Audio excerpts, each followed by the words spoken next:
સીતારામ, જય માતાજી, જય દ્વારકાધીશ. જો આજે તારીખ 1 છે ને અમે દ્વારકા આવ્યા. સરસ મજાના દ્વારકાધીશના મજાના દર્શન કર્યા.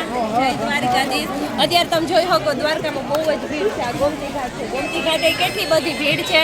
બહુ બધા બહારના શ્રદ્ધાળુઓ આવ્યા. અહીંયાથી આવો આગળ ઓલી બાજુનો તમે જોઈ શકો ને તો રસ્તો પેક છે. ત્યાંથી અંદર મંદિરમાં દર્શન કરવા જવાની લાઈન છે. દર્શન કરવા તો લગભગ પહોંચાય ને બહુ બધી ભીડ છે ને બહુ લાઈન છે. 4-5 કલાક ફરવા આવે એમ છે. દ્વારકાધીશમાં અંદર આવતા જો આ બારોબાર મેળો લાગ્યો. પાર્કિંગની ક્યાંય જગ્યા નથી. અમે ગાડીમાંથી ગેટેથી તો અમને જગ્યા ના મળી એટલે અમે સિટી સાઈડ પાછા અંદર જવા માંડ્યા ક્યાંક જગ્યા મળે. જો કેટલું માણસ છે, ક્યાંયથી બહારથી આવ્યા બધાય દૂર દૂરથી. તો કેટલા બધા માણસો છે, કેટલા બધા ગાડી ને 4 વ્હીલ ને ટ્રાવેલ્સ ને બસ ને. અહીંયા જો થોડીક વાર વળી વાહન ઊભા રાખે, થોડીક વાર માણસોને જવા દે, વળી થોડીક વાર વાહનને જવા દઈએ. આવી રીતના જો આ દ્વારકાનો બીજો ગેટ છે ત્યાં કેટલા માણસો છે. એકદમ માણસોની ભીડ છે. બધી જગ્યાએ એવી ભીડ છે દ્વારકાની અંદર કે વાત જવા દેવામાં. કઈ બાજુથી ક્યાં જવું એ જ ખબર નથી પડતી. ને વાહને એટલા મળતા નથી. કાંઈ ખુદનું વાહન લઈને ગયા હોય તો વાંધો ના આવે, બાકી ત્યાં વાહન મળવા પણ અઘરા છે. કારણ કે બસ ને રિક્ષા કે જે કોઈ ગામનું જે કોઈ ટ્રાવેલ્સ એસટી બસ બધું ફૂલ જ હોય છે. અમે જો હવે ગામમાં સર્કલ ફરી પાછા રિટર્ન થયા છે દ્વારકાધીશના મંદિર સાઈડ કે ક્યાંય અમને પાછી જગ્યા મળે તો ગાડી પાર્ક કરીને જો અમે ગેટમાંથી અંદર જઈએ, હાલીને અંદર જઈએ. છોકરાઓ હાઈ બાઈ કરવા માંડ્યા. સરસ મજાને અહીંયા ભીડ છે. હવે વિચારીએ દર્શન થાય કે ન થાય. અહીંયા જો ઊંટું છે, છોકરાઓ ઊંટું ભેગા ફોટા પાડ્યા. હવે અમે આગળ હાલતા થયા. પબ્લિક એ ઘણી દેખાય છે, ઘણા લોકો છે જ ત્યાં. ધીમે ધીમે અમે જો આગળ વધ્યા. સરસ મજાના ધજાના તો દર્શન થાય જ છે દ્વારકાધીશના. તો દૂરથી ધજાના દર્શન કરીને મન આનંદ થઈ ગયું. કારણ કે આટલી ભીડ છે એટલે અંદર દર્શન કરવા શક્ય નથી.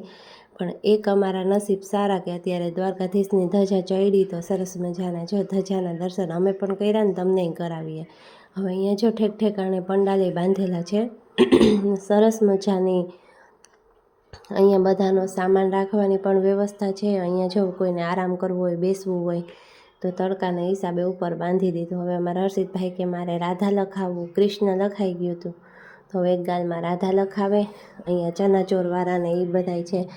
તો હર્ષિતભાઈ હમણાં ભૂખા થઈ ગયા તો હવે લે છે એ ચણા લઈ. અને પછી મને એમ થયું કે હું દ્વારકા આવીને રાધે કૃષ્ણ લખાવ્યા વગર બાકી રહી જાઉં. તો સરસ મજાનું મેં પણ રાધા અને કૃષ્ણનું નામ લખાવી લીધું.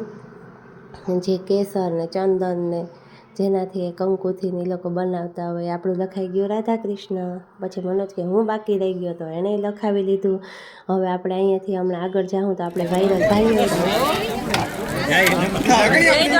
જોવા જો આવી ગયા ભાઈ પાસે છાસ પીવા. સરસ મજાની ઠંડી ઠંડી. આ ભાઈ દ્વારકાના વાયરલ છે એટલે બધા જોયા જઈશે ભાઈને. ભાઈ તો એકવાર થઈ જાય તમારો ડાયલોગ. હા મારી બેન કાળે બેનો થોડો દહીં પ્લેટ બાપેલો વેરે નાઈસ બટર મેલ આઈસ 5 કિલો મોકલાવું મારા કલેજા. દ્વારકા આવો તો બીજો જય દ્વારકાધીશ. દ્વારકા આવો જરૂર બીજો જય દ્વારકાધીશ. અમે તો જો ભાઈની ઠંડી છાશ પી લીધી છે. તમે દ્વારકા આવો તો ચોક્કસ પીજો છાશ એ ભાઈની. અમે હવે જો સરસ મજાનું આ બાજુ બધું ફરી અને અંદર દર્શન થાય એવી તો કોઈ શક્યતા નથી. એટલે જો આ બધી ભીડ છે, માણસો આવે છે ને જાય છે. ધજાના સરસ મજાના દર્શન અમે કર્યા, તમને કરાવીએ. હવે અમે 1.5-2 કલાક અંદર રહ્યા અને હવે જો પાછા રિટર્ન થવાની તૈયારીમાં છે. જો આ કોઈ હાલીને આવે ધજા લઈને આવ્યું. આવી રીતે બહુ બધા માણસો હાલીને આવે, કોઈ વાહન લઈને આવે. હાલીને આવવાવાળા વધારે છે. તો ત્યારે તો આપણે ગેટનું સીન નહોતા લઈ શક્યા. અહીંયા બહુ જ ભીડ હતી, પાર્કિંગમાં જવાય એમ નહોતું. એટલે હવે આપણે દ્વારકાધીશના ગેટનો સીન લીધો છે સરસ મજાનો. અહીંયા બારોબાર જો મેળો ભરાણો, બધો સામાન મળે એ સીન લઈ લીધો આપણે એનો. અમે જો સરસ મજાના દ્વારકાથી દર્શન કરીને નીકળી ગયા. હવે પાછા ઘરે જઈએ. દર્શન તો ન થયા, બહુ બધી ભીડ હતી ને ગરદી હતી. તો હમણાં જેને દ્વારકા આવવું હોય થોડોક ટાઈમ માટે જાળવી જજો. કારણ કે દ્વારકા મંદિરમાં એકદમ ભીડ છે એટલે દર્શન તો નહીં થાય. પણ એક મસ્ત મજાના હોળીનો જે લાવો છે ને એ પાછો ક્યારેય ના આવે.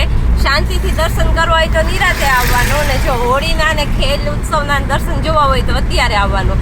ભીડ છે પણ મજા બહુ આવે. બહુ બધા માણસો, ટ્રાફિક છે, ક્યાંયથી માણસો આવ્યા.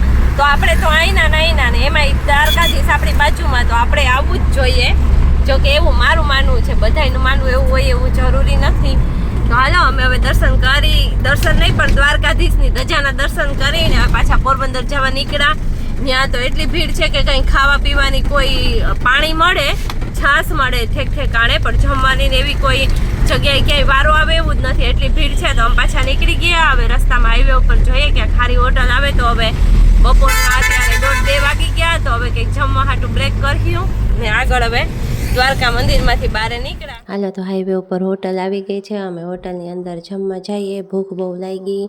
સરસ મજાની હોટલ છે, ખોડિયાર દેશી ધાબા લખ્યું. હવે અમે ન્યાય બહુ વેઇટિંગ છે એટલે અમે બેસી ગયા. સરસ મજાનું કાઉન્ટર ઉપર આવી ગયું જમવાનું, સરસ મજાનું કાજુ બટર મસાલા, સબ્જી ને રોટી ને એવું બધું જમવાનું લઈ લીધું. અને અમે જો જમવા બેસી ગયા છે. હર્ષિતભાઈ તો ભૂખા દાટ થયા, બધાય ભૂખા દાટ થયા. પણ એ કાંઈ મસ્ત જો જાતનું સલાડ છે જમવાનામાં, કેટલી જાતના અથાણા છે જો, બધાય ગોળ કેરીને, ખાટી કેરીને, છુંદો ને તડકા છાયાને છુંદો ને. પછી અહીંયા જમ્યા પછી સરસ મજાનો વેઇટિંગ રૂમ હતો. તો ત્યાં જો હર્ષિતને બે બાપ દીકરો રમવા માંડ્યા.